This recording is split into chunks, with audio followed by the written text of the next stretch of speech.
Welcome to the Nonsense in the Chaos. I'm your host, Jolie Rose.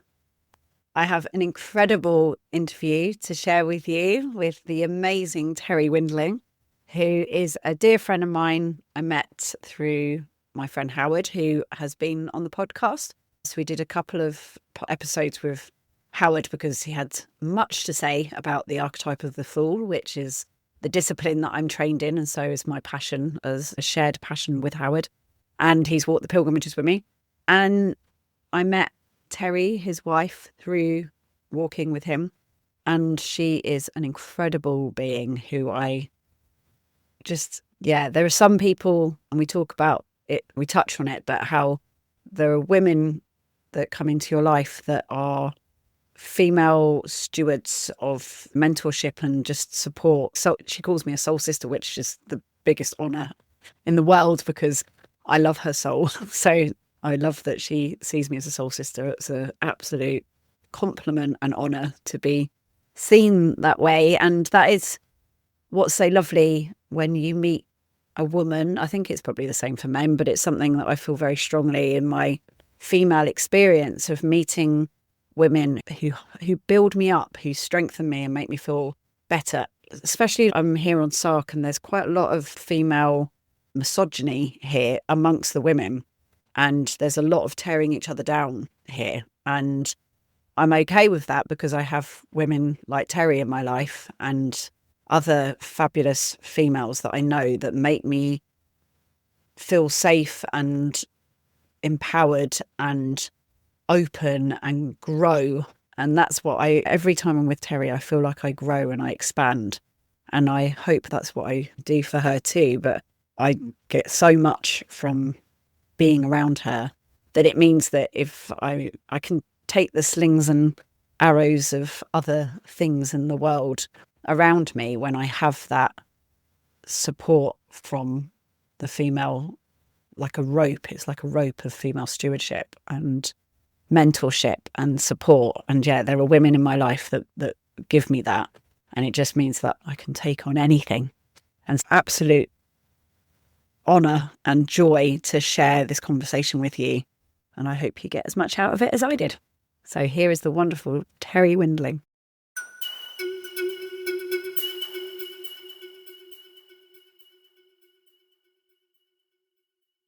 Excellent. Oh, Terri, it's so nice to have you. How are you doing? Inviting me. Just thinking about your lovely studio and the inspiration of what a lovely space that is. And tell us where you're based. So my husband and I are based on Dartmoor in a tiny little village on the eastern edge of the moor. And it's very small. Actually, there are people in town who would insist that I not call it a village. It's technically a market town, but it's very small. It's surrounded by sheep farms. And it's filled with artists, as well as farmers and all kinds of other people. But there are a lot of artists here, and there are particularly a lot of artists here who work with myth and folklore in some fashion or another, which is why I love it so much. There's such a good community, as you know, because you've been here. It's magical. It's so magical. And Dartmoor is so special. And so you can see why artists have been attracted to the area. Tell us like your origin story, where you're from and what you do. I grew up on the northeast coast of America in a working class family, though we don't really use those words in America. We're supposed to be non-class conscious, but of course we are. And it was very working class. And my grandparents were more middle class, and I grew up bouncing between my grandparents and my mom, who was a teenage unwed mother, 16 years old when she had me. And we lived with my grandparents until I was 7. Then she married a rather dreadful man, and we moved, sadly, in with him. And she had 2 sons, and he was quite violent, so I couldn't stay there all the time. And I bounced between her and my grandparents and other relatives. Huge extended Pennsylvania Deutsch clan in Pennsylvania. So this was on both Pennsylvania and New Jersey, which are states which are right next to each other. And the clan sort of spread over the Pennsylvania-Jersey border. And so I grew up in foster care and with lots of different relatives, and it was all very, very chaotic. And I ran away when I was 15. and was in university by the time I was in 16, which absolutely saved my life and put me on a good trajectory. And I studied literature and folklore and fairy tales. And that prepared me for a lifetime of working with those materials. You're in university by 16. There was back in the day, this was a long time ago, 70s, I'm that old, there was a program called New Directions in America, which was to help underprivileged kids get university educations. And I was just lucky enough to get into that. So I didn't really, because I hadn't finished high school, I had left home before I was able to finish and do all the exams that would normally get you into university. And in that time, it was really, that time and place and the family I was from, it was really unusual to want to go to university. But I did. And I wanted to get out of there. I just really wanted to get out of there. Yeah. And so I had the opportunity through New Directions to get some funding to go. And they're supposed to give you some help to help you adjust to suddenly being thrown in university life. This was a private school called Antioch College. And a lot of the kids that went there were from quite well-heeled backgrounds. They were like ambassadors' kids and, it was a hippie school, drum circles at dusk every day. And that's why I wanted to go there, because I wanted to be an alternative artsy hippie type. But people came from mostly pretty well-heeled backgrounds, and I was such a fish out of water. And they were supposed, as part of New Directions, you were supposed to get guidance on how to make that transition. Absolutely none. Just threw us in and sink or swim. And most of the people who came in that year with me on New Directions, I think there may be a dozen of us, only 2 of us went the distance. And everybody else sort of failed out because it was just too extreme a change.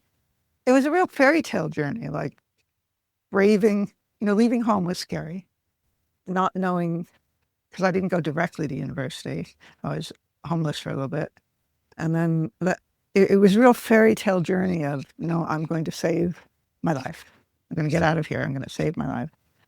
And just like in fairy tales, you have to learn to tell friend from foe on the side of the little old lady on the side of the road, the one who's really an ogre and the one who's really a good fairy in disguise. You have to keep your wits about you. You have to be careful with magic.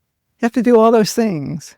And I had loved fairy tales as a kid, so I feel like it gave me a good map for how to just keep going. Well, that's what it's for, isn't it?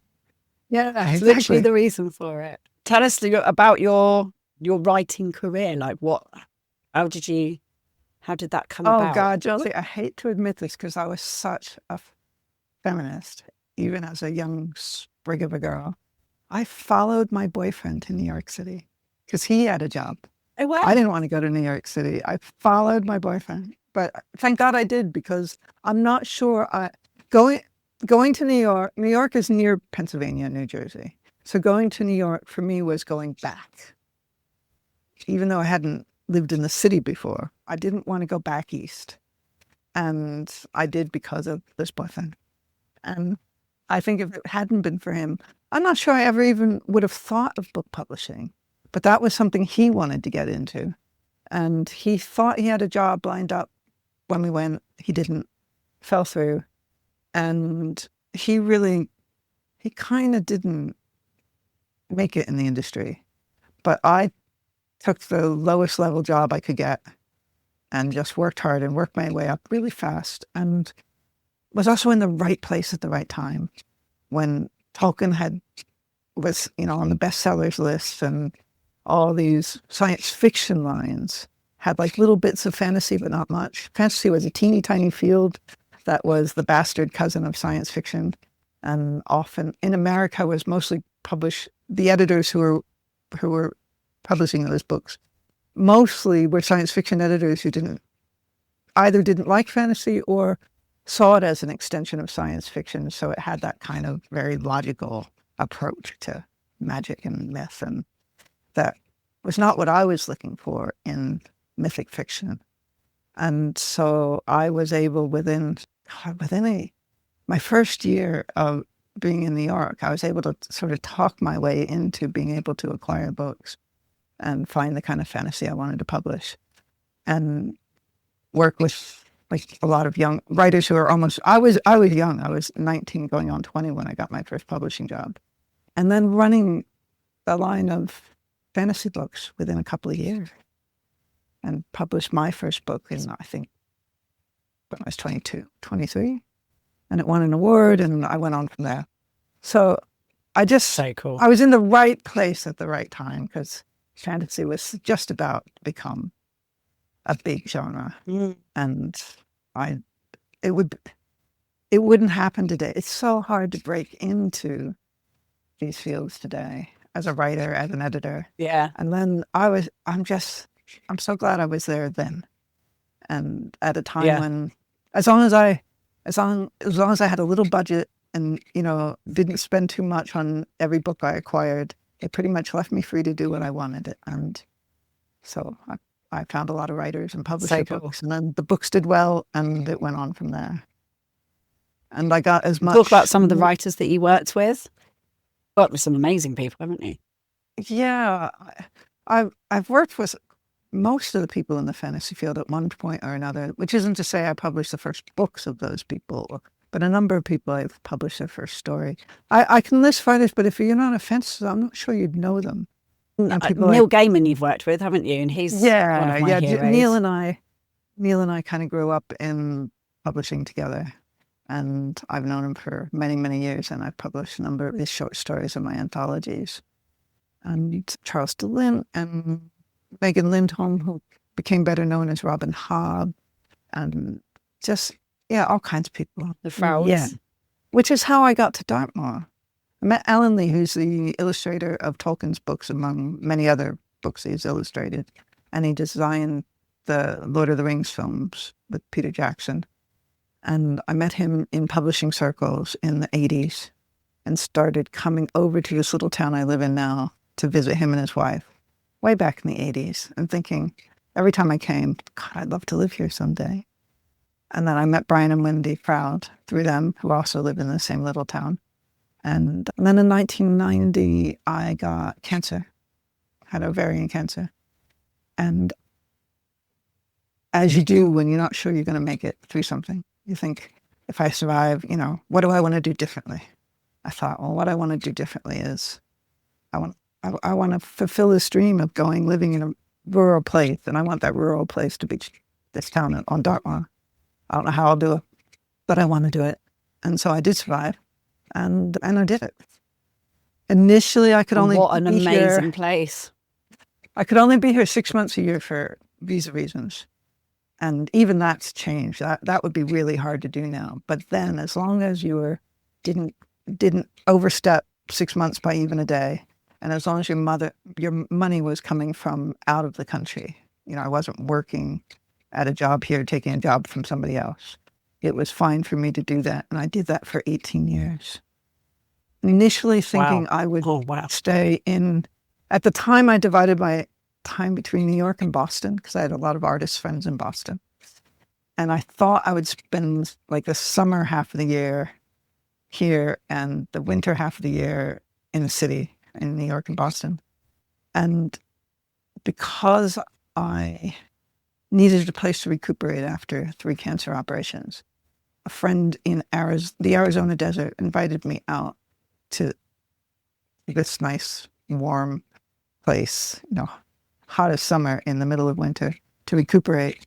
And I got there and I looked at the desert and all these tall cactuses and this strange landscape, and just thought, who the hell would want to live here? I really didn't see the appeal at all. And within a few weeks, it was like my entire vision of it changed.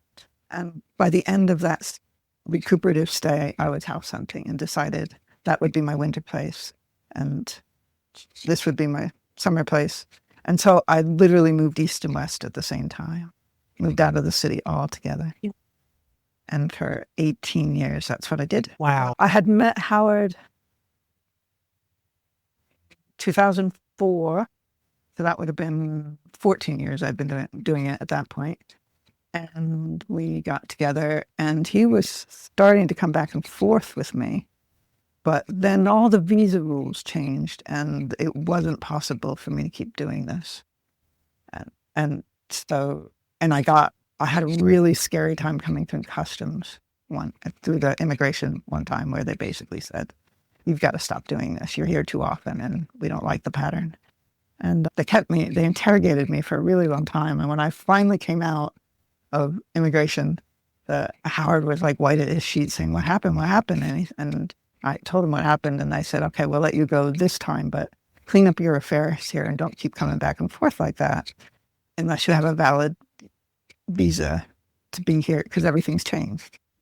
And so Howard thought about that. And as we're driving down the M4 in the rain on a shitty day, he said, "We're getting married." That was my proposal. "We're getting married." Well, bless him. He said, "Well, what do you think?" And I said, "Well, I've never been married, you know." And I was in my 40s. I'd never been married. I said, "I always imagined if someone proposed to me, it'd be a little more romantic."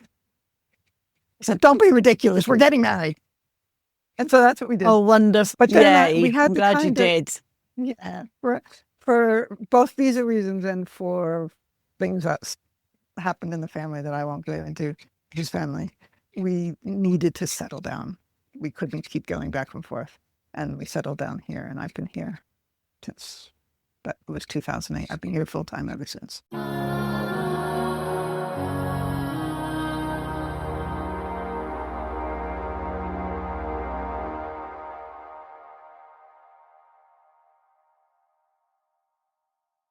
I love it. I mean, there's so many things in that so resonate with my whole, you know, like I was the Working second class generation girl, to go right? to university. Yeah. Yeah, exactly. Totally. Yeah. My mum was the first person in our family to go to university. She just knew she wanted to be a teacher. Like, it was just absolutely all she wanted to do. And it was out of nowhere. She then suddenly decided to become a preacher, and she went to America when she was like 18 and Wow. preached in America for a bit. Gracious. Which is really random. That's why. Yeah. My mother wanted to be a teacher, but getting pregnant with me at 16 in those days, meant no college, no school would have hired her. No, it ended everything for her. But a preacher, what kind of a preacher? Yeah, my mum was 21. I know. She was preaching in like Harlem and places, and she's this really small little blonde lady, she's like a little bumblebee. Anglican or another denomination? She was part of a thing called the Christian Crusaders, which was this sort of very hippie Christian thing where they believed that God was in the fields, and it was Cliff Richard was sort of connected to it or something. Yes. Baptist, I think, was what it was affiliated with, but. Yeah, it was very like they didn't think that God would be in a church. It was like, he's there, but he's everywhere else as well. He's in the fields and, you know, he's everywhere. So my kind of pagan beliefs match up with hers. They're not at odds with each other. Yeah. And then she came back and had met my dad through the Christian group and had got married and had me by 21. So it was all very quick. And then she did her open university to become a teacher, and then became a single mum when we were growing up. And then me and my brother went to university, but we were the second and third people in our family to go to university. And and then growing up, Neil Gaiman, the Sandman comics were my Bible. Like, they were literally my Bible. My whole kind of belief system is based on his books. And then Brian Froud as well, the fairy books. Again, they were like I think I had them when I was like 12, 13, and just they were my everything as well. They were it was wonderful when I met them, when I came and but they're just such magical people, and it's just the way that he sees fairies and talks about them was so brilliant. You know, just the everydayness of them, and the breadcrumbs in your bed fairy and the rust spot fairy. Like, I loved all of that so much. I found his work in university, and I never dreamed that, you know, they become good friends and that we'd work on books together. Yeah. It feels so magical. Yeah. It's mad because I read his books and I imagined where he lived. And then when I actually kind of met you guys and saw where you guys are, and then that view just out of Dartmoor, and it's like, this is exactly what I imagined it was like. This is what so much of his his artistic vision is born of this landscape, so that's not surprising. What's your relationship with the landscape? Like, what, how do you relate to it and connect with it? And talk a bit about the Earth Day thing that happened at the church as well. Me, when I moved out of the city and came here and went to the desert, it was revelatory for me. I had been studying myth and folklore and fairy tale, for years and loved it for years. But I hadn't really understand until I was in these two enormous, powerful landscapes, how much story comes out of the bones of the land and is affected by the bones of the land. And therefore how much we, through story and through walking the land and being part of the land, are affected by it.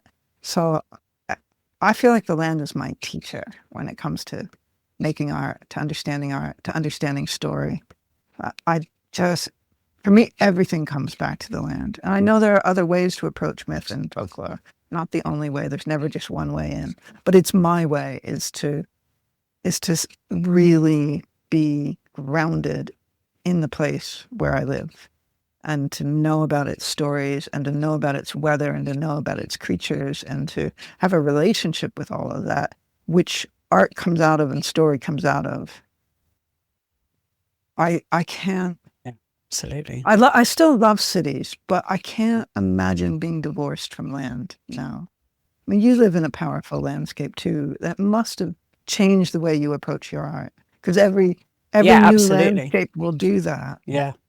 And it was what my body was craving. Like, I loved living in Brighton. I loved that I had that foundation of living in a completely liberal environment for 20 years. So when people think I'm weird or, I seem a bit kooky, it doesn't bother me in the slightest, because I have my tribe, I have my people, and I know that I'm normal compared to, in amongst them, I'm normal.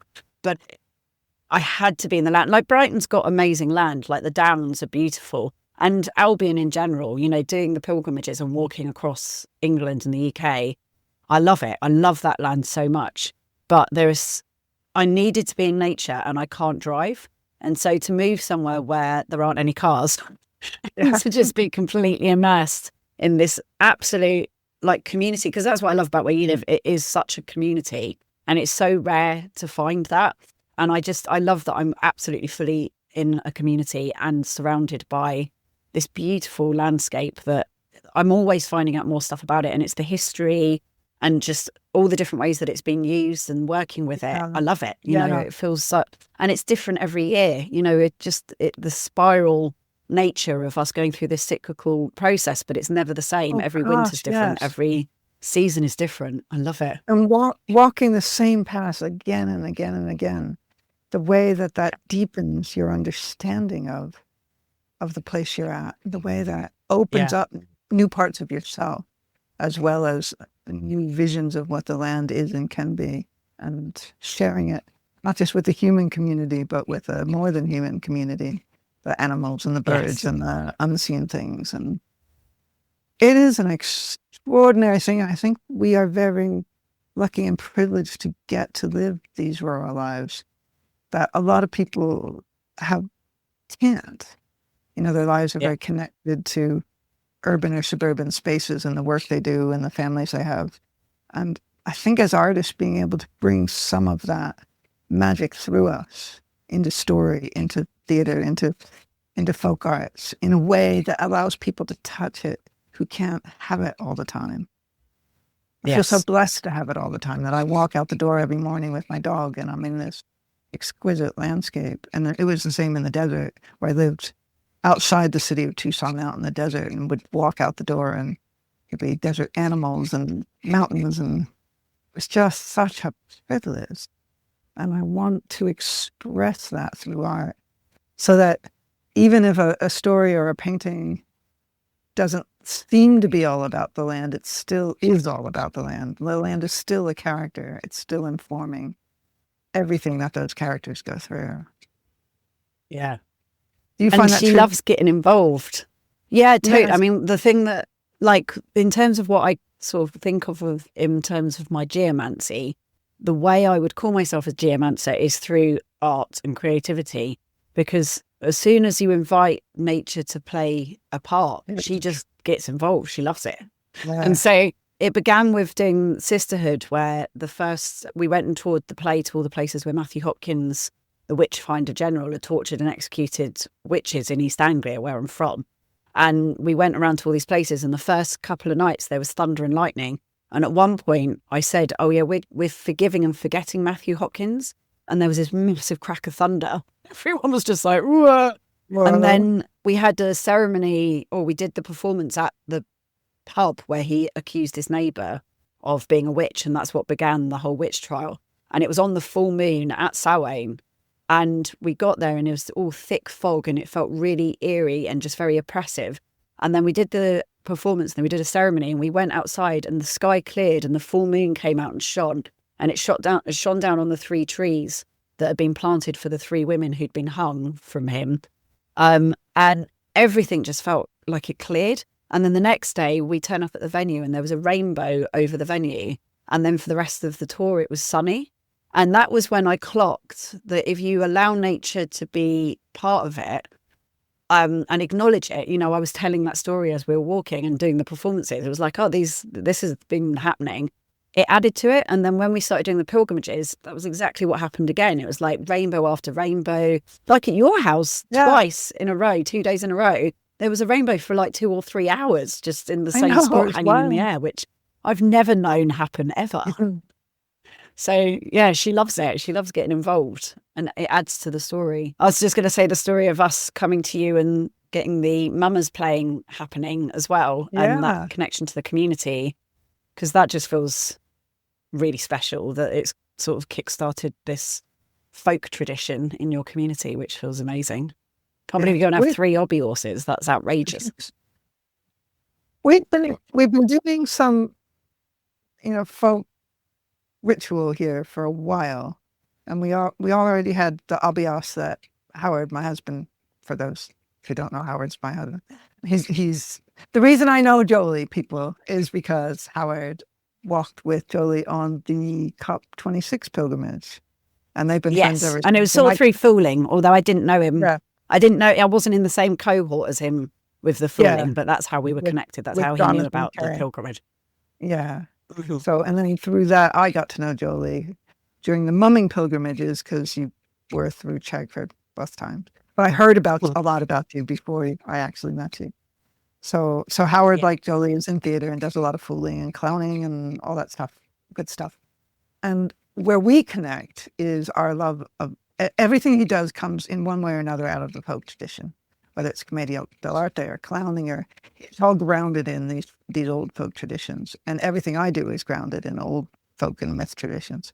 So when we met, we realized that we had a similar vibe to our art, a similar interest in it came from the same place in us, but was manifest in very different ways, with me on the page, either as print or paint, and with him in 3 dimensions through theater. We were both interested in folk ritual. He came over to Arizona after we had first met, and this was not love at first sight.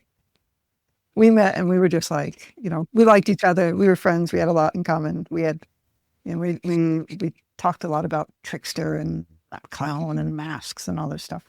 And that was when I was still living in Arizona. And in that half of my life, I helped run an arts retreat out in the desert. And he said, oh, I've always wanted to come out there because Arizona has all these Native American tribes that use mask work in their rituals. And I said, well, if you came, I have a lot of friends in various Native communities. And I was at that point, through these friends, doing quite a lot of Native American ceremony of different kinds. And I was deeply immersed in that world for quite a long time. I said, I can introduce you to people who, in the Tohono O'odham and the Yoeme, the Yaqui tribe, and we can go up to Hopi Land, which he wanted to see, and you can hopefully catch some dances, depending on when you come, or talk to people about mask work. And He said, "Oh, that would be great." And I thought, "Oh, one of those things of, oh, that would be great." And it didn't know that he'd actually do it.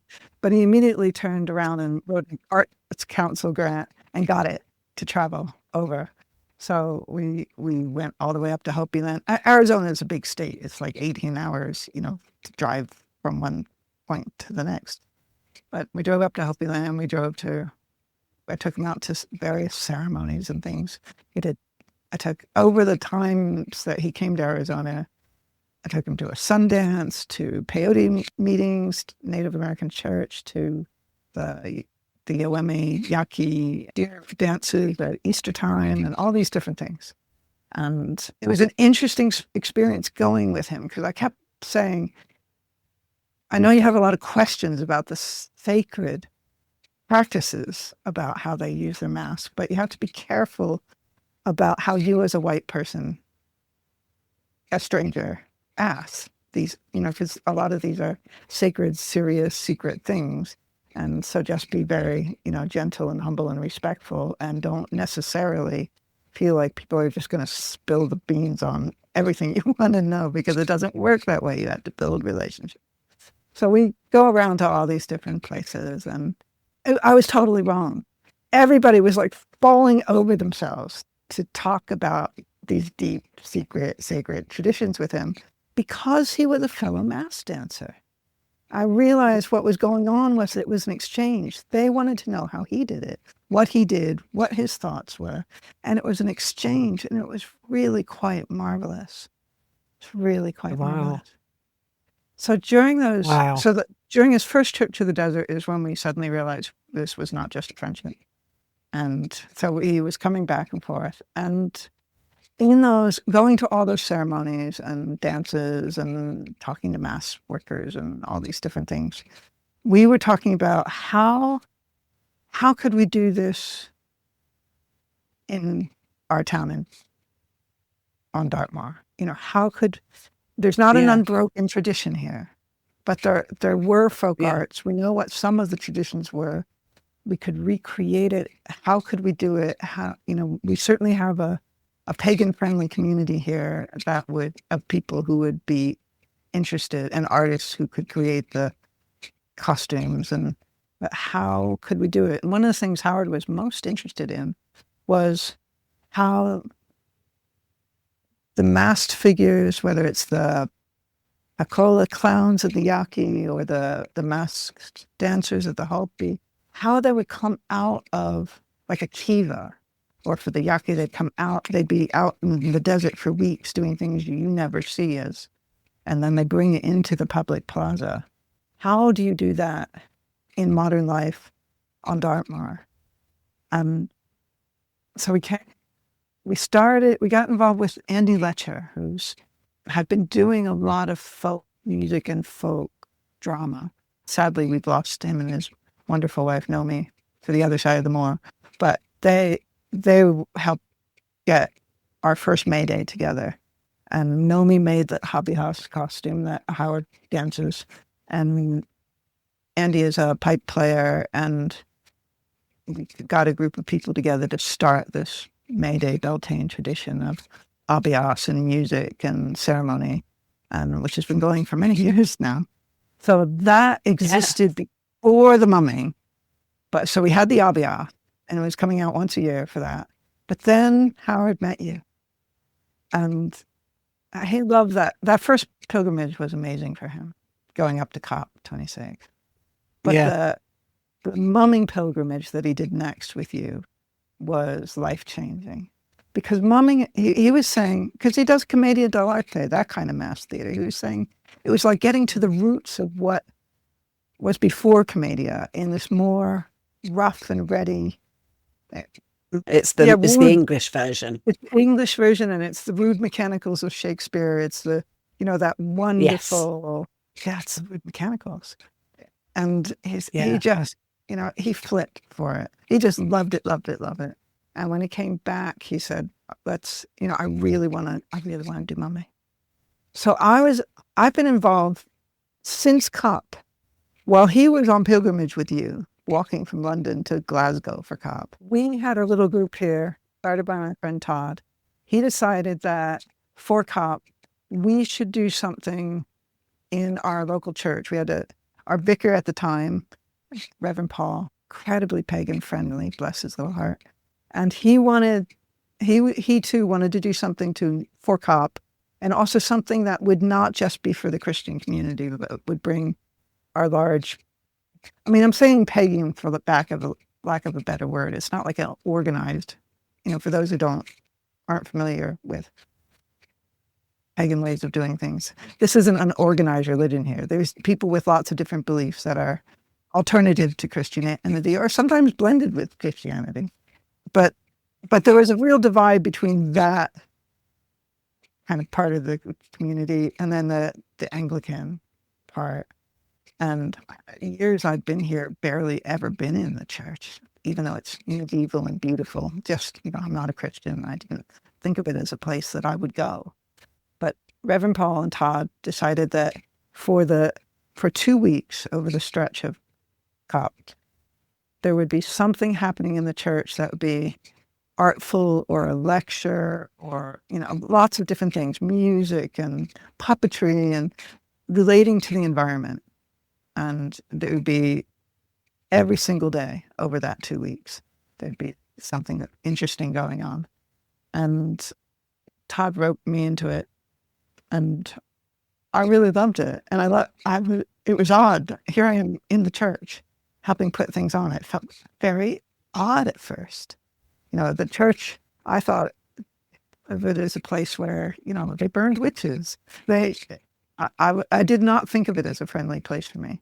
And this proved very much otherwise, that there are places, like you say about you and your mom, where Christianity and or spirituality do overlap, and it's just different ways to the same place.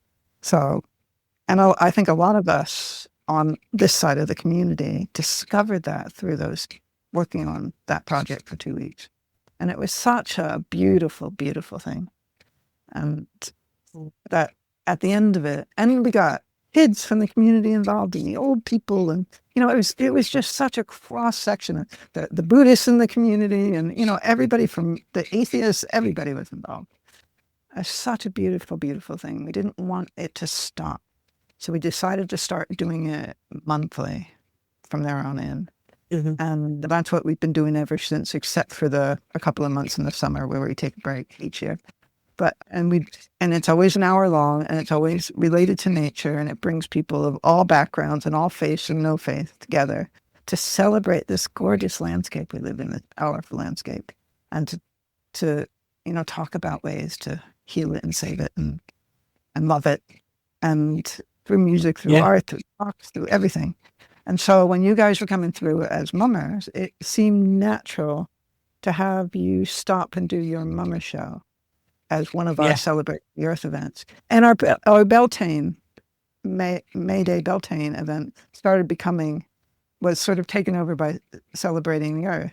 And what happened by doing that is suddenly Reverend Paul was part of it, and the Christian community was part of it. So there was a pagan blessing and a Christian blessing going on side by side, and our us and our green man were being blessed at the font in the church, which still makes me almost cry when I think about it. What a amazing thing that is, to see this incredible abios, with its big painted horse skull head and his ragged cloak, standing at a font, getting a Christian blessing. And then in the same space, in the church, he's smudged with sage and gets pagan blessing. And it's all fine with everybody. It's such a beautiful thing. So the church, Howard and I realized that the church has become our kiva.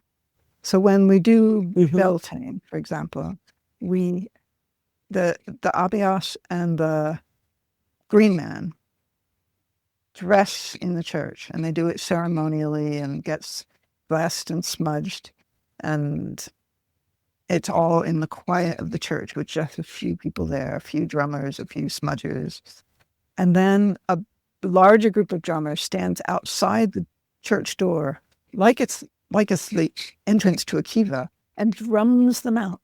Like like the Hopi dancers come out of the kiva in the earth. They're pulled out. They're called out.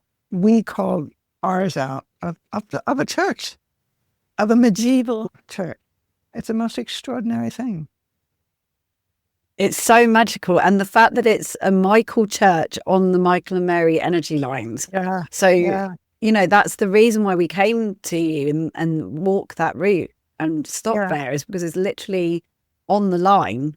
And so when you're doing that work, it's reverberating all the way through the land as well. You're on that energy line. So that's passing all the way through, like the meridian line of the body running through Albion.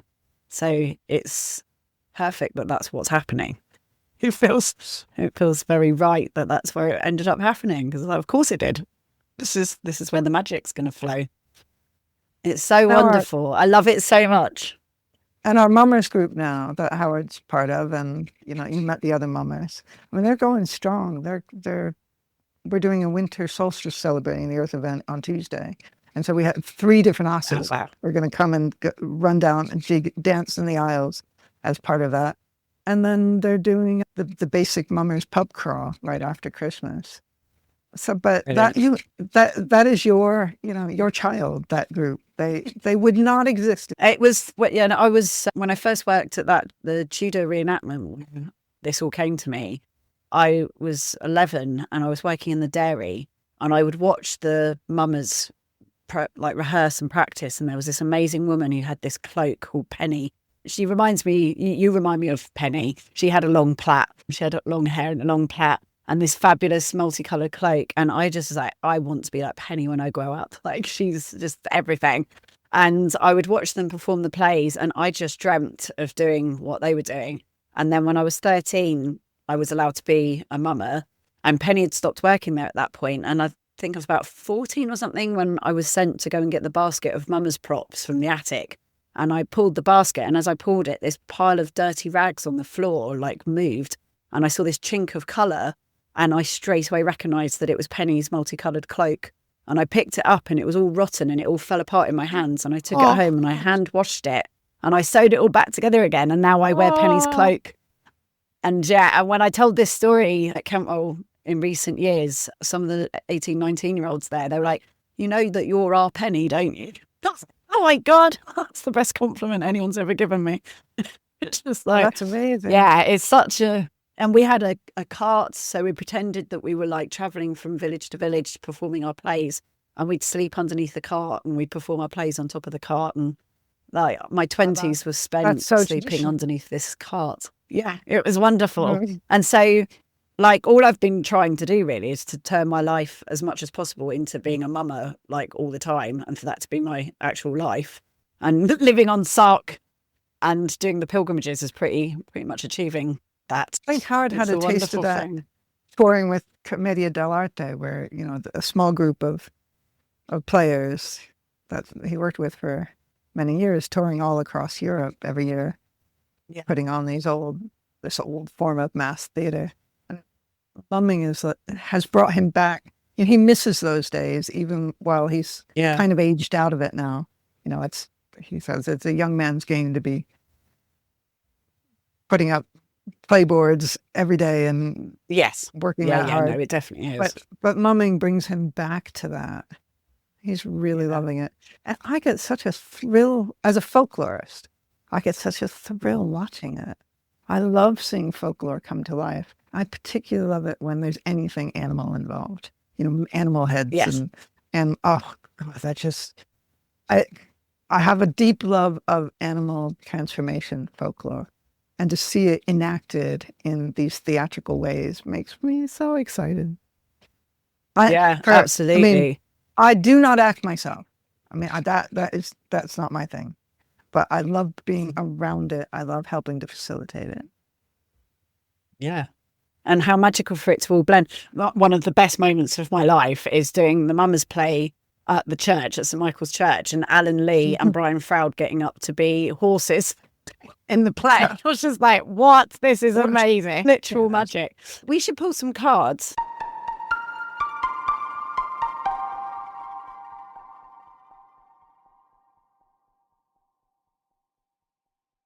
if you enjoy this podcast, then please consider supporting me on Patreon, which is patreon.com/Jolie Rose.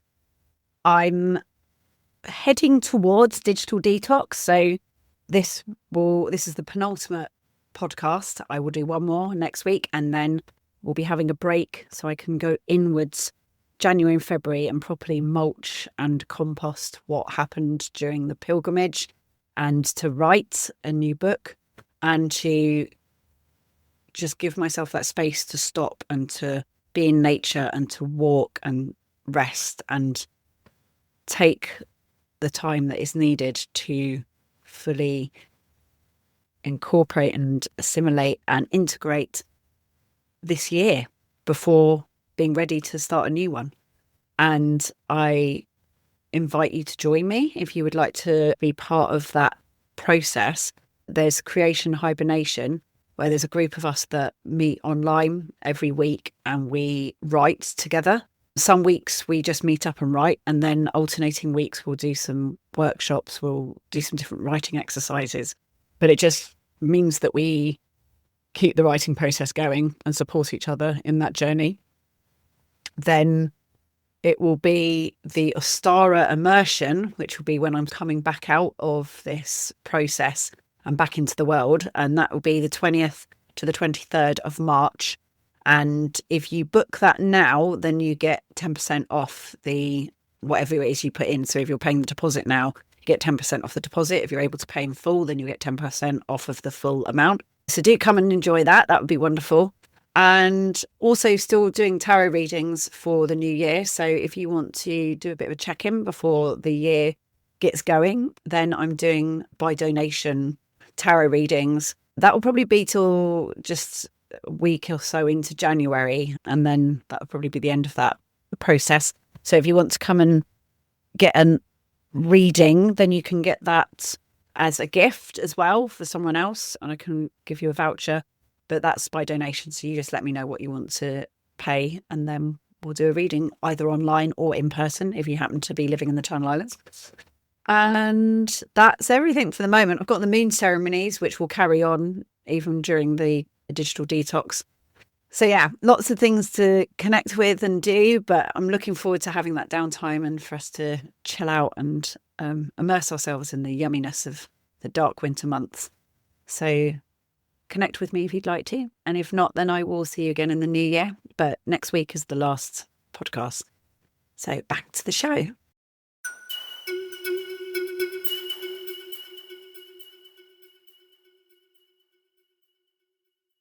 So I'm going to hold the deck up and I'm going to run my finger along, and there will definitely be a delay. So I might not get the exact card that you're pointing to.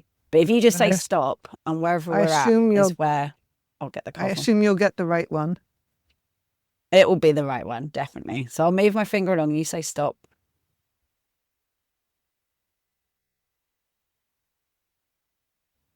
Oh, the Princess of Wands. So this is a very fiery woman on a throne, and she's got her hand on the head of a cheetah or a leopard. It's a spotty cat, and she's just very powerful and fiery. I mean, it feels like the Arizona element is interesting. I would be interested to know more about, because again, I mean, yeah, there's so many things that you do that I love. Like The Doors, the film, was my favorite film when I was growing up, and I always dreamed of going to the desert and taking peyote. Talk about like how you came connected to the indigenous people in that area, and just some of your experiences to do with that land. Well, let's see, where do I start? I have some Native American blood, but that's true of a lot of Americans. My grandmother on my biological father's side, who I didn't grow up with and didn't know, he's from the East Coast band of Cherokees. And I don't claim that makes me Native American. I didn't grow up in that culture. I don't know that language. I don't claim that. I would never claim that. But it did always give me an interest in, that's an interesting fact about this missing piece of my life, this whole biological father bit that I didn't know. And so I just have, while I was studying folklore and myth, I would always read folklore and myth drawn from the various tribal peoples, of whom there are many, many in America, and had a great interest in it. And so when I moved out to Arizona, there are so many different tribes in that great expanse of a state, and they're just ranging from cultures that are quite intact, like the Diné, the Navajo, have kept their cultures quite intact, to ones that have been quite decimated, depending on the circumstances. Again, a story of a boyfriend. I was going out with somebody who lived on a ranch where he was Anglo, white, but he lived on a ranch that was the home place of the Apache. Oh, I can't remember what it's called. Apache something. Anyway, it was a group that did Apache that did activism around saving their sacred mountain, Mount Graham, from development and telescopes and all these other things. And on this ranch, there were sweat lodges and, a lot of Apache and other people coming and going. And one of the things that Monroe, my then boyfriend and still dear friend, he was sort of managing the ranch. And one of the things he did was keep, the sweat lodge area going and do fire for sweat lodges and things like that. So when I started going out with him, I started participating in those ceremonies. And through that, got to know a lot of other people from different tribes, mostly the Tohono O'odham, which are the largest group around that area of Arizona, but also Apache and Yoeme, which is the Yaqui, the Diné, the Navajo, and getting invited to ceremonies a lot. And whenever I was invited, and so, for many years doing weekly sweat lodges and doing regular peyote meetings and just going to sun dances. And I did a hambaletia put up on the mountain for 4 days by a friend of mine who's a medicine man for the Tohono O'odham. And I just loved it. I just loved it. And I don't often talk about this, Jolie, in a public way. Certainly when I'm doing, book talks, book festivals, that thing. This whole sort of spiritual side of my life, I keep kind of under wraps and talk about fantasy and myth and, it all more as metaphor, because it is very personal to talk about spiritual things, but also when it comes to the spiritual practices of cultures other than my own, and cultures that have very clear ways that knowledge is disseminated from between people, and how that happens and when that happens and how you honor it. There's a limit to how much that I feel able to talk publicly. Like I would talk to you personally about some of this, but I did quite a lot of ceremony, and it really changed my experience of not only just my experience of spirituality. So that infuses all of my English, now Dartmoor-centered spirituality, that understanding of traditions that comes into this understanding of traditions. But it also infuses my work. Yeah, and it's the land, the different land as well, because I think one of the things that I sometimes get a bit glancy at people who, absolutely. I have a very strong connection to Aborigine culture. Without, it's just there's something that draws me to it. But I always think that one should be working with the medicine plants of your land and the folklore of your land and because it's your land, it's your roots and your connection. And I think that was the thing that I got from the Tudor reenactment, was that I was, we would go to like Glastonbury or go to festivals, and there'd be, I'm not being horrible about people doing this, but you'd be sat around a fire and there'd be people singing Indian chants because they'd spent time in India and they'd kind of spirituality from being in India. And the chants would go on for ages because they don't stop. So they would just sit there doing these Indian chants and then they'd finish. And then me and my mama's troupe, we'd sing like a traditional English folk song. which, would last for a bit, but it was much shorter. And then they do another chant again and was like, oh, this really, hurry up and finish the chant. We want to sing another folk song. But it felt really important because actually for a very long time, as in my 20s and 30s, there wasn't the folk revival that's happening now where people are reconnecting to the land here, because that was all severed. That, like you say, it's a broken line, and we're having to remake it up and discover and the it. attraction to these less broken traditions. I have it. A lot of people. I understand that pull to want to be submersed in. I feel that for me that was an apprenticeship that helped me learn about ritual in general. And while I can't claim it as mine, it has I still use tobacco to pray with. Some of the ways that I learned in those years, I still do. And I do sing some of the songs that I sung for all those years. But I do, this is a fraught area. Because you say we, our tradition, that's your tradition. I'm not English. Yeah, true. No, absolutely. As an American, totally. We're an immigrant culture, aside from the native peoples. We're totally an immigrant culture, which is, we won't go into politics, but why it's mad that there's even an issue about immigration when we are all immigrants there, except for absolutely pure-blood indigenous people. Yeah. And even a lot of indigenous people are not 100% pure-blood. We're all such a mixture over there. What do we call our tradition? I mean, I think what the American tradition is the mix, this cultural mix of all these things, and trying to be respectful of all these different traditions, but also, that if you're born on that land, you eat that food, you are battered by that sun, that is who you are. That is in your blood and bones. And it's mixing all these things. When I wrote my desert novel, The Woodwife, I had to really think about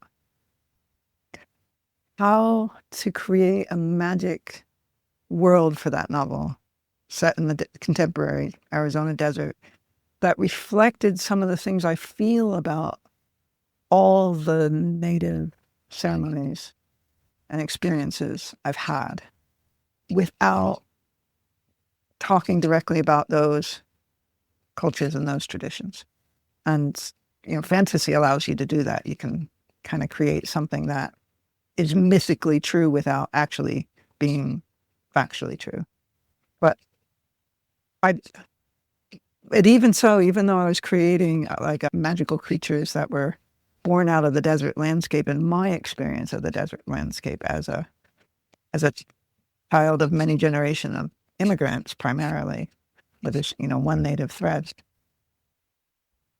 Even as I was creating that, I still felt like I wanted to be true to some of the things I'd learned on that land. Because going to those ceremonies first of all, I was invited. And secondly, it felt appropriate because I was living on that land and loving that land and learning that land. And learning that land's ceremonies felt right. So I tried to take the spirit of that into the book, but also some of the strictures about it, which, like, there's a point at which one of the characters basically makes a sweat lodge for himself, but I don't call it a sweat lodge because a lot of European and other cultures also have what looks like sweat lodges. And I also don't ever go into it as the author with that character because it is disrespectful to talk about what happens in a sweat lodge outside the lodge. So I don't do that. But you have to, I think you just have to, with all these things, you have to feel your way along into what feels right, what doesn't. Check with the people around you of what they're comfortable with, what they're not. Just be respectful and humble and not claim things for yourself. But absolutely. I love British folk music. I love British folk art. I love all of it. I haven't got a speck of UK DNA in my blood. Not a speck. All Northern Europe. And I love this stuff. And I think of it as mine because I've loved it since I was a kid. But if we go just by blood, it's not. How do we, Yeah. in a world where people aren't living on the land that their grandparents and great-grandparents and great-great-grandparents and back farm for generations, in a world where people do move, where immigration, displacement, enslavement, all these things have caused people to move and move and move again. How do we relate to tradition? I don't have the answer to that, but these are questions that I think those of us working with folk arts need to just be cognizant of. I don't think there are easy answers. Absolutely. No, there aren't easy answers, and yet it feels so important because that's where that sever is where the I think like the chain of female lineage and support of women supporting each other, that got severed. Yeah. Our love and connection to the land and the lessons that are in folklore, like you were saying, you'd learnt those lessons, they protected you. So many things are us warnings and signals and advice through the folklore, and it's so vital. It's so vital, but we are having to start again. We're starting from scratch, and so it's important work, but it is to be done delicately because of not wanting to tread on what's there because it's so delicate. And also, we haven't got that much time. It feels like it's quite an urgent need for us to move forward with it. But then also, probably a big part of the lesson is to not do everything fast and urgently, because that's part of the, the way that we're living at the moment. Yeah. To slow down and listen. It guides you. I mean, it guides you when you listen. It's just that how to share it, thoughtfully and honorably and with integrity because you can't make sweeping statements and you can't force and that's the thing, like I feel that so much on the pilgrimage, because everyone who walks with me has a completely different experience of the lines. There are people who are very practical and logical and don't really feel anything, but they enjoy doing the walk. And then there are people who can feel the exact shape and size of the lines. And then there are people that feel the character of them. And it's to respect everybody's personal experience of that, because it's your inner world, and it's like a child with their imagination. You can't turn around to a child and go, your imaginative world's wrong and that child's imaginative world's right. Like, they're their imaginative worlds. One kid might be into playing kind of families and another kid might be into bashing on walls and whatever. That's up to them. No, that's their imagination and that's their inner world. And that's our relationship to the land is in that world. It's based in that same place. So everyone's is different. So there is no right or wrong, but it's the tradition and the kind of cultural appropriation and that side of things and like you say, the sacred, not sharing people's secrets and all of that kind of thing. About your pilgrimages, though, is that it's also not just a free-for-all. It is within a structure. There's the difficulty of actually doing it, the hardship that you put yourself through. The thing that I've taken from my experience of unbroken ceremony is these things aren't easy.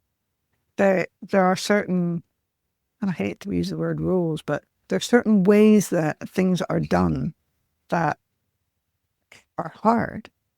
If you go into, a 4-day Ampalecha where you're not eating or drinking and you're praying on a mountain for 4 days, you can't just decide at the spur of the moment that you're going to go get a hamburger. It's not that loose. There is a structure that contains the magic, that contains the power of the spirits, that contains the ritual as was handed down through time. And there's always a tension between following ritual and ceremony exactly, and when and who is allowed to introduce new variants and new changes. A tension between when that's okay and when that's not.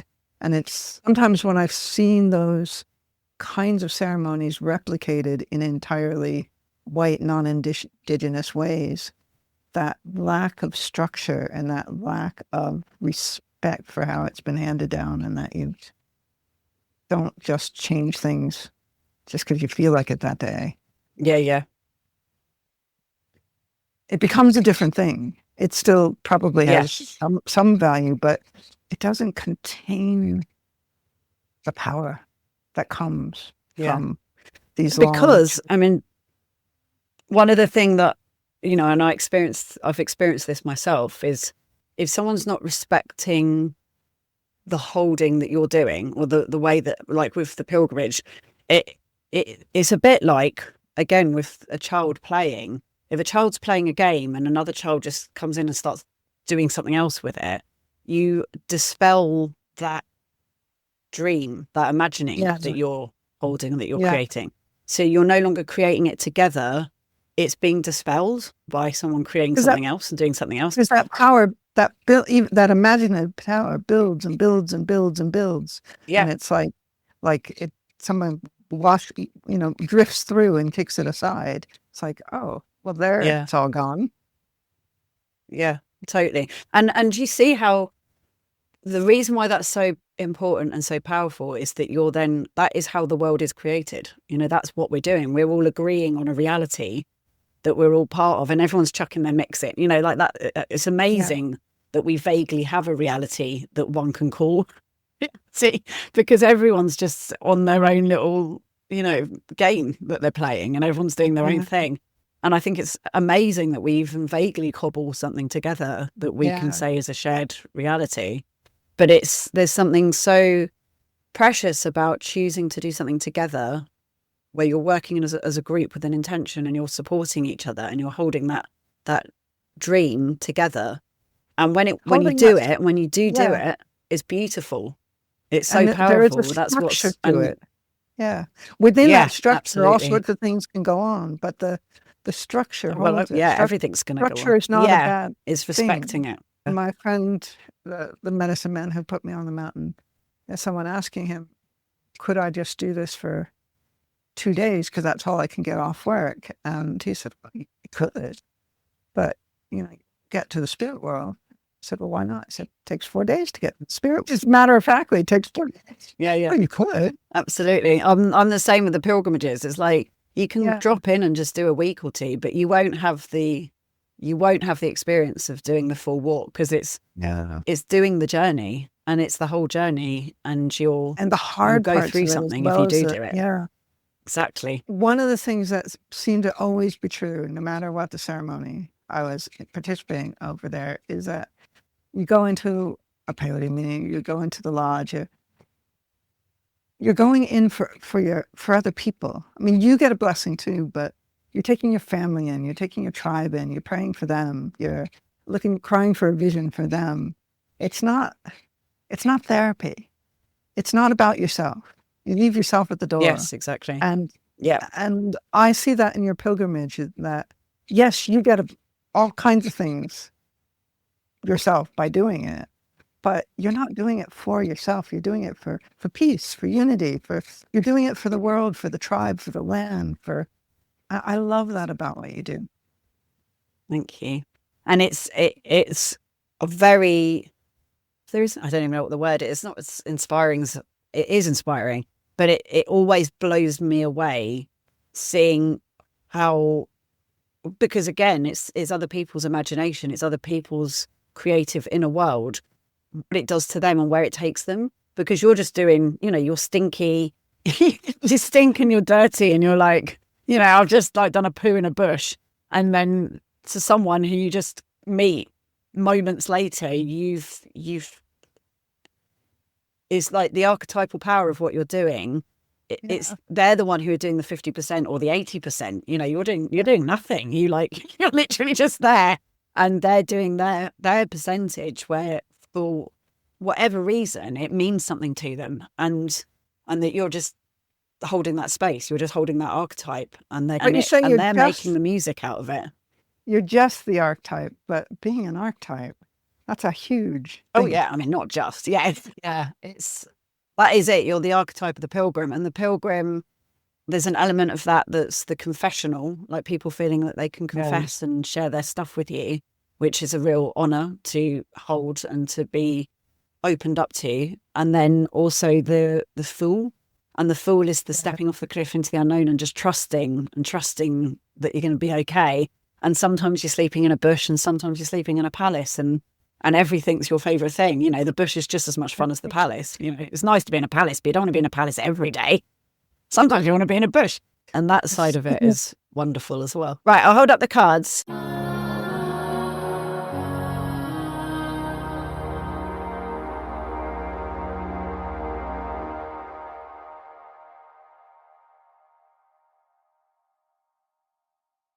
You say when to stop again. Yep.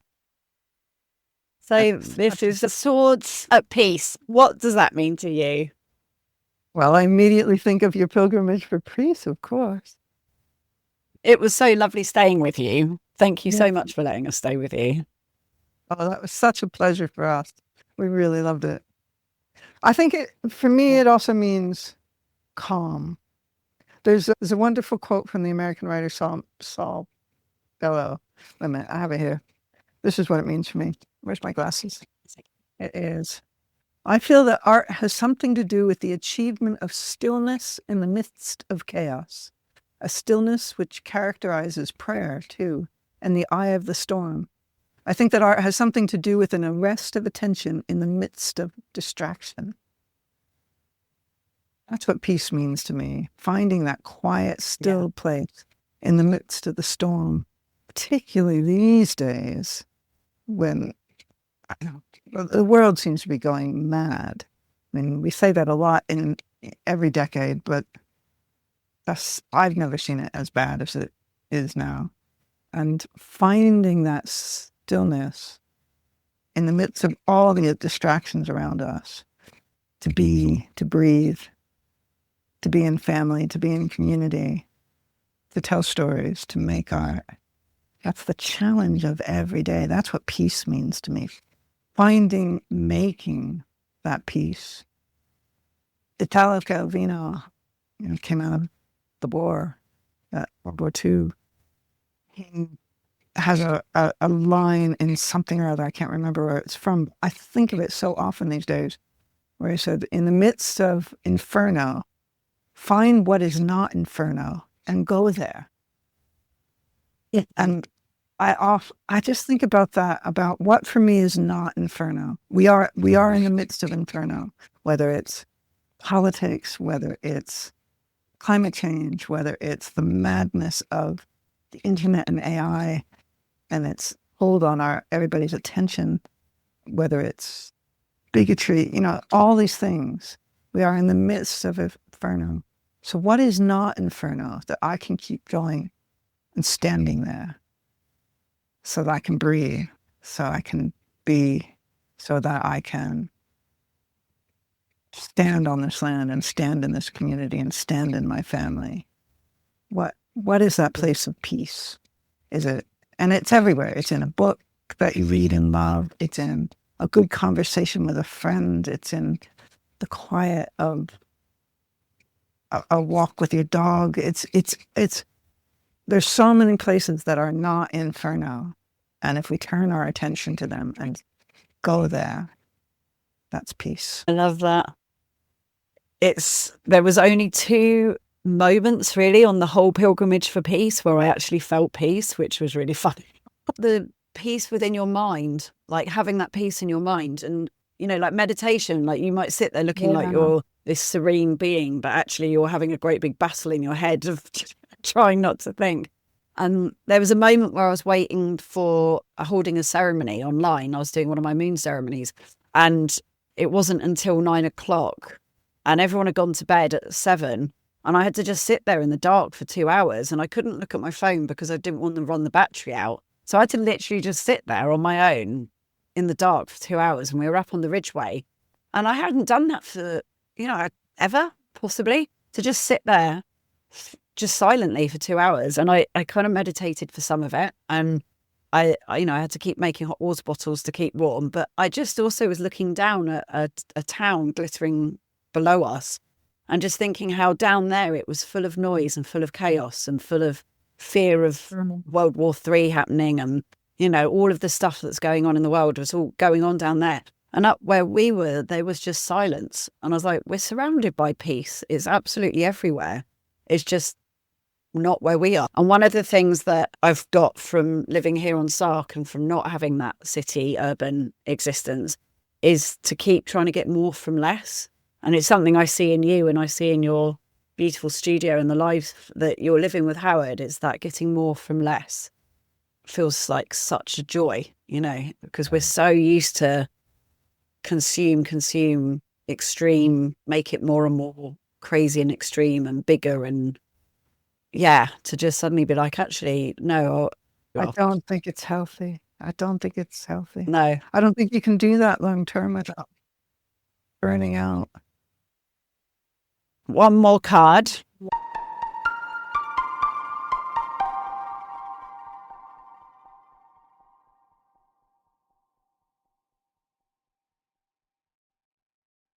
Now, right at the beginning. Oh, right at the beginning. This one. Yeah. Well, somewhere. That's yeah. what we're going to go for. Yeah. Yeah. This one is ruin, which I think, you know, Oh my God. kind of what we're talking about. Okay. So this is, ruin. And it is the head. It's the 10 of swords. So this is about too much thinking. And what you think, what will ruin us? What do you think is the thing for us to watch or be mindful of? Ruin to me, I'm very concerned with the ways that online life is fracturing our attention.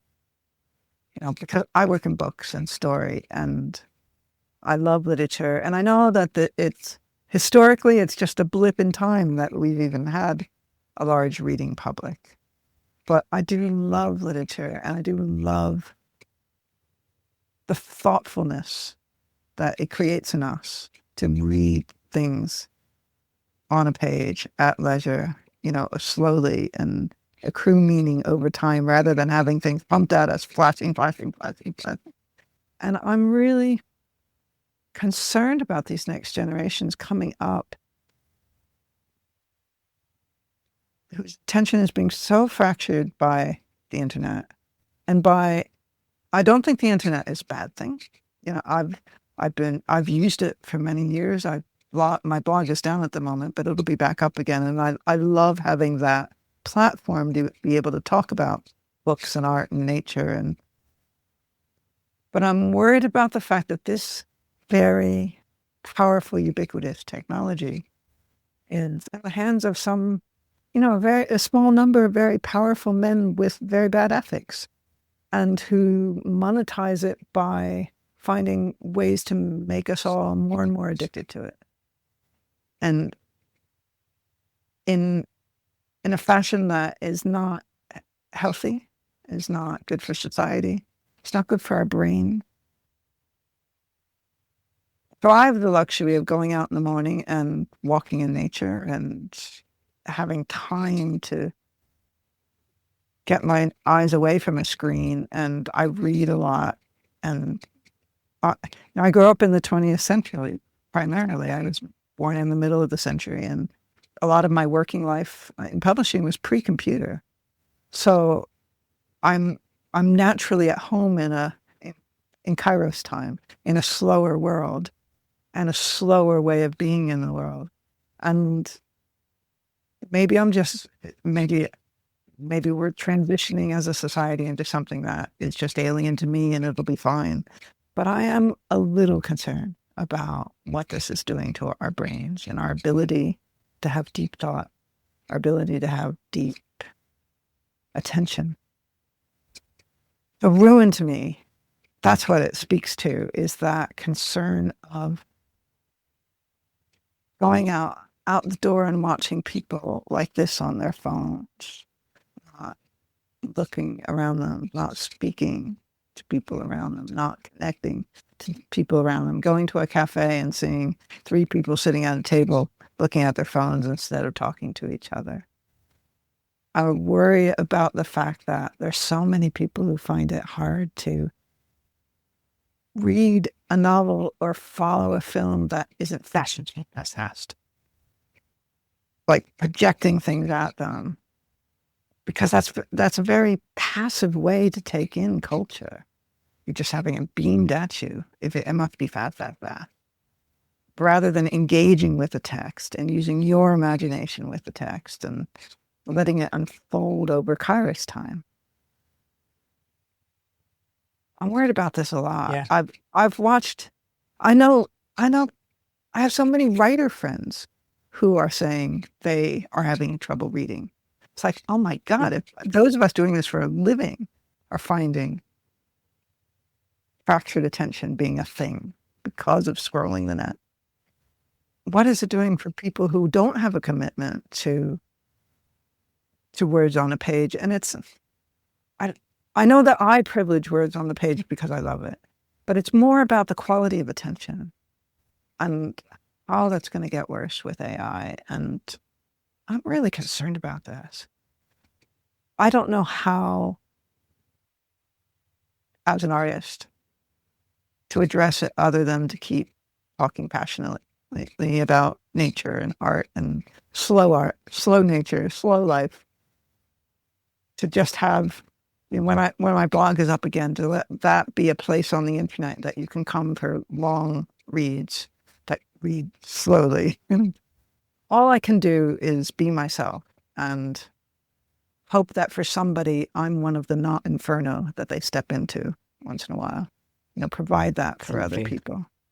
But yeah, that's a lovely way of thinking about it.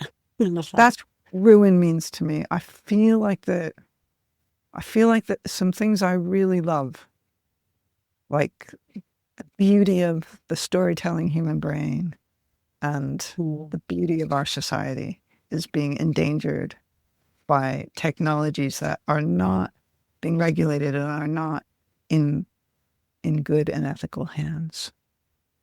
Yeah, and absolutely. I'm worried about that ruin, and I don't want to be part of it. I want to be. I just had the thought that came to me as you were saying that was, you're not going to see any fairies if you can't slow down and give attention. Yeah. Yeah. And yet, love that. There's that desire to, tell me how do I see fairies? Give me 5 easy steps to see fairies. Slow down. Takes 4 days to get to spirit realm. Go in slow. Exactly. Down. Pilgrimage does that. You have to be in Kairos time, not clock time. There's always, in the arts, there's always, if you're doing it to make a living, there's always that tension between the Kairos time of creating and the need to, like in publishing, your own schedules and deadlines. And there's always that tension between the two. And that's not a bad thing.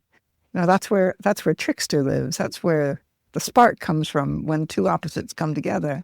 I don't mind that. I mind when one thing is being taken over and is dominating everything else. And Kairos time is getting lost. Yeah, big time. Is the great distractor, is what Jonathan Kay calls it. And it's a competition for our attention. And they're doing such a good job of it that it just means that our attention is ADHD all over the place. There is no... And they've trained our brains into being 2 seconds, 5 seconds before it's bored. Yeah. And that's scary. That is really scary. And a lot of money has been thrown to figure out how to get that extra second of attention out of you. It's not by accident. These are not benign technologies.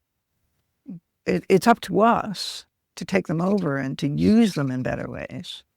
But and people are starting to talk about this more and more, which I'm glad to see. There's starting to be a resistance toward just saying every technological step is, we should just accept as the tech overlords present it to us and go, yes, I'll take that. The people pushing back against AI in academia, AI in publishing, the people pushing back on these things that make us less human, make us less immersed in the sensory world. Do you know David Abrams' work, the eco-philosopher, New Mexico? He talks so much about, living in the sensory, that how even literacy pulled us away from living in the sensory world, from listening to the conversation of owls and the conversation of the weather and the land underfoot, that even just focusing ourselves on print has harmed that. And he says, well, the answer isn't to suddenly say, I'm never going to read a book again. The answer is to approach writing and reading in a way that brings the more than human world into that space. And if we can extend that to our technology, how do we bring Kairos time? How do we bring spirit? How do we bring artfulness in, and feelingness, community and humanness in a thoughtful way into these very powerful technologies being run by men who don't give a fuck except to make money and have some power. Yeah. You know, how do we little people down here, how do we counter that? Because we're not little people, we have power. Our deciding how to allocate our attention is our power, and how to allocate our spending is our power. If we say, no, I will not spend hours a day scrolling the internet. I will look at certain places that inform me and help me have a wider the community than the local community, and I will use this mindfully and thoughtfully, but I will not just mindlessly use it the way they want me to use it. Yes. So absolutely. I think we all need to claim our attention back and think about how we spend it. And it is getting more and more boring as well. Like I was looking at the internet today and just like, I'm actually bored. There's nothing here that's, I mean, there are things that are useful. Like when I'm looking for things like building the house and, you know, doing research, it's really useful in that sense. I've heard more and more people say that. And I think that's a good sign that we may have reached peak, big time. Like, and might start discerning how we want to spend our one wild and precious life, as Mary Oliver would say. Yeah. You know, how we want to spend the hours of our day. We all pull ourselves away from that addictive little screen. I mean, I don't carry a mobile phone for exactly that reason. It makes my family crazy because they can never reach me, but I don't want a screen in my pocket every time I leave the house. I just don't. Yeah. And also for people to get hold of you. I loved it when people could only get hold of you when you were at home. I think that was brilliant. I don't want to be answering emails when I'm out having a coffee with my friend. You know, I want to be able to just sit and relax. Exactly.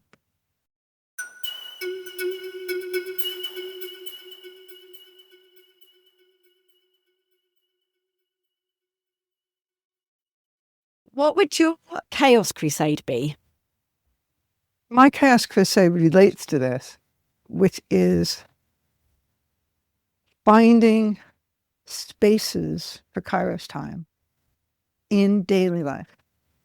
And for me, I think of the beginning of the day as a very magically charged time, because it's like any door, it's the door into the day. Any gateway, any portal is a numinous space, a liminal numinous space from ordinary life into the next thing, into enchantment, into wherever you want to send yourself.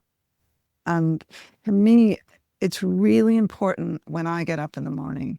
For a while, I was like going online, checking my messages, making sure there wasn't anything like in publishing life or something that I needed to know about right away. And I stopped that a long while back and just like, no, this is a supercharged moment, that first hour, at least, sometimes two of your day. It sets up ritually how your whole day is going to feel. And I'm not giving it to a computer. So I'm really conscious of what I do in that first hour. And so those little things, like the first cup of coffee, I light a candle on the windowsill, putting my dog's food down. I think of it all as being very ritualistic. And for me, because I love books and words, I read. I don't let myself even look. A lot of my work, working and publishing, is on a screen. So I have to get on the computer. I do need email. I do need all that stuff. But I make sure that I start the day either in silence, listening, going outside and listening to the land, or I read, often both, and put language from the printed, slow Kairos time language into my head before I get to that jumpy, fast world of the internet. And so what I would like to see people try is to think about how they get up in the morning, what their rituals are, and make them conscious and make them slow. So reading might not be the right thing for somebody else. It wouldn't be for Howard. Books don't do that for him. It does that for him. But finding that thing that is representative of, that is not Inferno, that is representative of life and humanity and art and all the things you care about most, and have something that lets you start the day with that, even if then you have to get onto a train and commute, or wake your kids up for school, or just having, even if it's 10 minutes in the morning, even if you can't do an hour, something that allows you to start the day in a sacred way, in an artful, or if you're not spiritual in that way, in an artful way, in a quiet way, in a stillness in the center of the storm sort of way. And not on the internet. Just try it. If you're somebody who gets up and checks your phone first thing, just try not doing that for a week. Try it. See what it feels like in your brain. See what it does to your attention not to do that. Because when I made that switch, I couldn't believe the difference. Yeah, no, totally. I keep my phone in the other room to charge it, so that I can't just do that automatic pick it up and look at it thing. And yeah, like you say, it makes such a difference, because it will wait. It doesn't matter, and it can wait an hour. It's not a problem. But yeah, I fully agree with you. It completely changes the quality of your day by starting in that way. Absolutely love that. That's a wonderful thing. Yeah.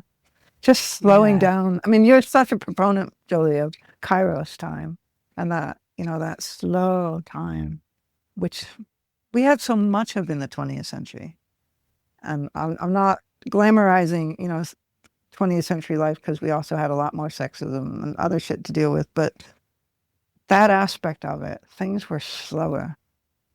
And there's value in that. Yeah. It's like the best thing in the world.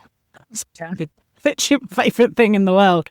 And everything comes out of it, like art, and, a poem will come to you, or just an idea for something. That's when these things come. So the things that I love the most come out of having that space and that time. I notice when I'm reading in the morning that all kinds of ideas will pop out of it. Just things that I scribble down that might be useful later, might not, but just all kinds of creative ideas. That never happens when I'm scrolling. Like your relationship with the other human in your house as well. That you're in a much more present, loving space than if you're straight away already upset about something or annoyed about something that you've got to deal with because of an email you've just checked, or, it changes the way you're being. Yeah, it's like you're relating to this invisible world instead of to your present circumstance. That's very true. Absolutely. Yeah. Thank you, Terri. So good. Oh, it's so good talking to you, Jolie. We are such soul sisters. I love talking to have found you. Yeah, likewise. I'm very grateful to Howard to finding you first and bringing us together.